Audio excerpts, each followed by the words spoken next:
ஏற்காடு மலைப்பாதையில் 50 அடி பள்ளத்தில் தனியார் பேருந்து கவிழ்ந்து விபத்துக்குள்ளானதில் ஒரு சிறுவன் உட்பட 6 பேர் பரிதாபமாக உயிரிழந்தனர்.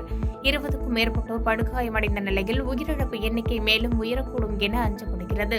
சேலம் மாவட்டத்தில் உள்ள சுற்றுலா தலமான ஏற்காட்டிலிருந்து தனியார் பேருந்து ஒன்று சேலம் நோக்கி வந்து கொண்டிருந்தது. இந்த பேருந்து ஏற்காடு மலைப்பாதையில் 11வது கொண்டைஊசி வளைவில் திரும்ப முயன்றபோது ஓட்டுநரின் கட்டுப்பாட்டை இழந்து மலைப்பாதையின் பக்கவாட்டு தடுப்பு சுவரை இடித்து பேருந்து கவிழ்ந்த விபத்துக்குள்ளானது. 11வது கொண்டைஊசி வளைவில் கவிழ்ந்த பேருந்து 10வது கொண்டைஊசி வளைவில் வந்து நின்றது. பேருந்தில் பயணம் செய்த 50க்கும் மேற்பட்டோர் காயமடைந்தனர். இதில் 20க்கும் மேற்பட்டோர் உடனடியாக மீட்கப்பட்டு சேலம் அரசு மருத்துவமனைக்கு சிகிச்சைக்காக அனுப்பி வைக்கப்பட்டனர். இந்த விபத்தில் 7 வயது சிறுவன் உட்பட 4 ஆண்கள் பரிதாபமாக உயிரிழந்தனர். சம்பவ இடத்தில் காவல்துறையினர் மற்றும் தீயணைப்புத் துறையினர் விரைந்து சென்று பாதிக்கப்பட்டவர்களை மீட்டு அரசு மருத்துவமனைக்கு அனுப்பி வைத்ததோடு பாதிக்கப்பட்டுள்ள போக்குவரத்தை சீர் செய்ய நடவடிக்கை மேற்கொண்டனர்.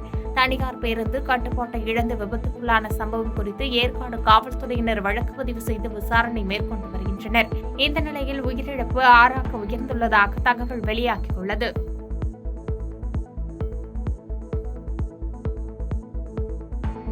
பாதகம் செய்பவரை கண்டால் நாம் பயங்கொள்ளலாகாது பாப்பா.